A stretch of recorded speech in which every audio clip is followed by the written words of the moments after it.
Hello, guys. Welcome once again to our homesteading channel. So, now today we're going to look into the layout of the homestead and reveal to you some of the plans that we have or had in mind and how things didn't pan out the way we wanted. So, ideally, when you come through the main gate, as you saw, we would have loved to have like a larger orchard, which didn't pan out to be the case, because when the land was being marked, the boundaries, we sent someone to do it for us, and unfortunately they couldn't remember where the boundaries were, and resulted in us having a very small place. So that resulted with us having a small orchard on the right hand side, which ideally would have preferred it to be larger so we can harvest more crops for our own use, so we can eat from the land that we've worked on, rather than buying from the shops and from other places. But we wanted to grow a variety of things there so we can store them over a period of time, for example 3 to 6 months, things like that. But unfortunately the land is small. However, it doesn't mean that we will not do that, but ideally that meant we will also have a shorter driveway, which we wanted a longer driveway so we could enjoy the drive into the homestead. That's something that we dreamt of and desired, and we wanted to have some palm trees on the sides of the driveway, so as you head into the main home. So now this is the second gate, and as you come in through the second gate, that house that you see, the round hut that is ahead, was initially meant to be for the workers, those people who help us in the homestead. Unfortunately, because of things didn't pan out in many ways, didn't pan out the way we wanted, and so we had to adapt and change along the way. And so that becomes the guest house, because even the original design of the house changed over time, largely because of resources and also the lack of title deeds in the place where we are building. So we thought we are pouring a lot of money into a place where we don't know what the policies tomorrow are going to be like, or the government changes its plans in terms of the land that was allocated to us. And so this is the main courtyard of the homestead, where we are intending to have, on the side towards the fence, on the left hand side, we're intending to have like flowers and stuff like that, trees, things like that along the fence, because we are going to have a Jura wall around the homestead. And so this is the guest house on the right hand side, and that is our storage water at the moment, which is sufficient really, because there isn't much activity going on other than dealing with the orchard. And this on the other side, that which you see, is also part of the land that we can grow whatever we want to grow. In this moment we are planning on cabbages. That's what we are planning to do. We're planning to plant cabbages there, and then see how it performs. And if it performs well, then we'll know that it's suitable or not. But the soil in this place needs a lot of manure, it needs a lot of nourishment, it needs a lot of fertilizer and stuff like that. So we're still trying to work with the architects and the people that are relevant to see what best can be done. And this that you see there is our second plan to really have a septic tank, because the first septic tank, which if you follow through our channel, you'll notice that we had a septic tank done earlier on, before we did anything else before the main house was built, before everything was built, because one of the facilities of the toilet, unfortunately, they did not construct it properly. So we need a second one so that we don't use that one as much because of the way it was constructed.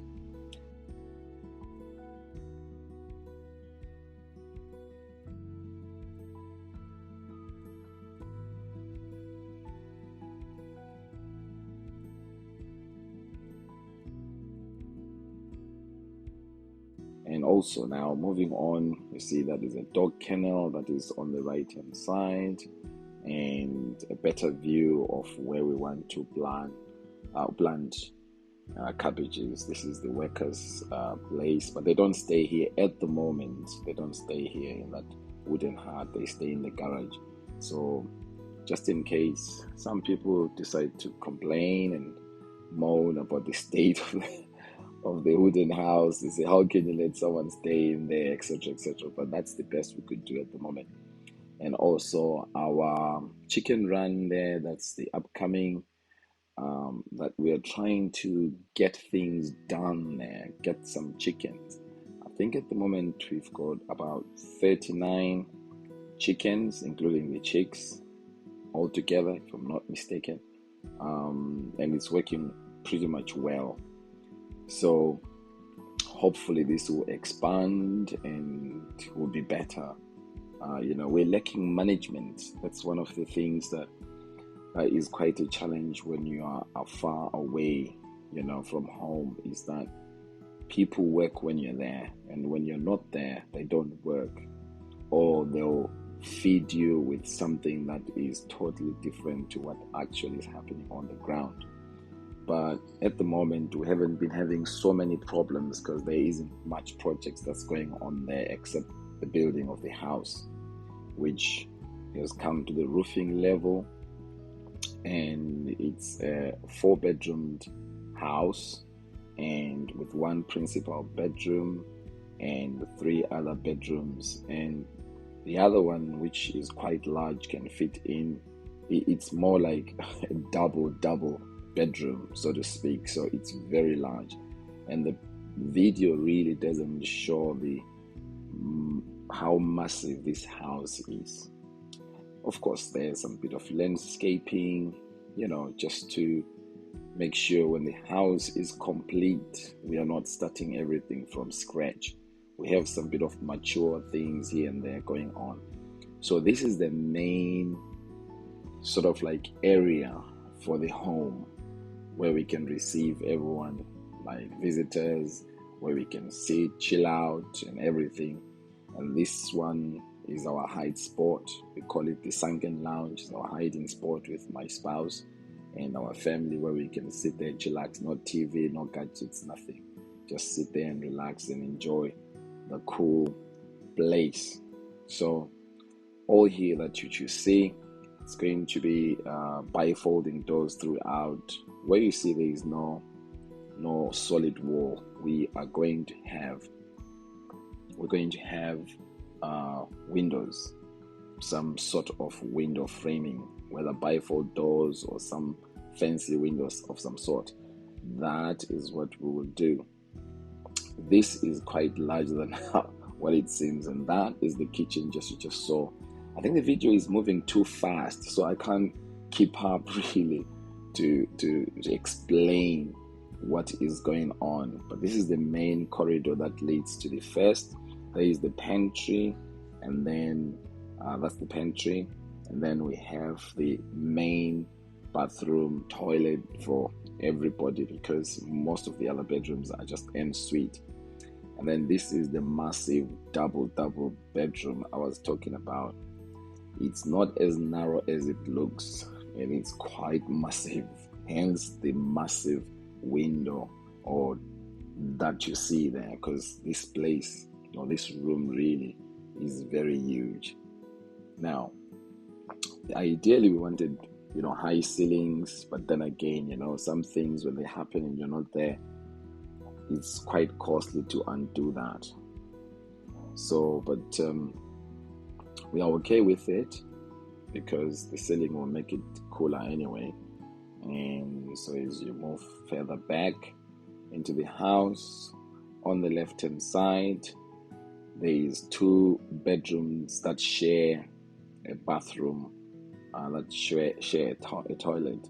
So these are also big, and therefore they have, double windows and stuff like that. And then you can access the bathroom from either side of the bedroom. So this side of the bedroom and the next one, it's really the same bedroom, but just different positions. Similar size, similar everything, same bathroom, same position of the wardrobes, inbuilt wardrobes, etc. So this is something that we wanted to do for our children really as well, not just for us, but we were okay with what we've got in terms of like the size of the bedroom, but we wanted to do it for our children because we've got more boys than ladies. So we think that the girls can perhaps maybe share, or the girls can come and stay here, etc., etc. So it's really trying to work around our family. And by the way, this was meant to be a double-story house, so we reduced it to what it is now because of the resources and where we will be pouring out our resources and spending money in the rural. That was not something we thought is economic to do, considering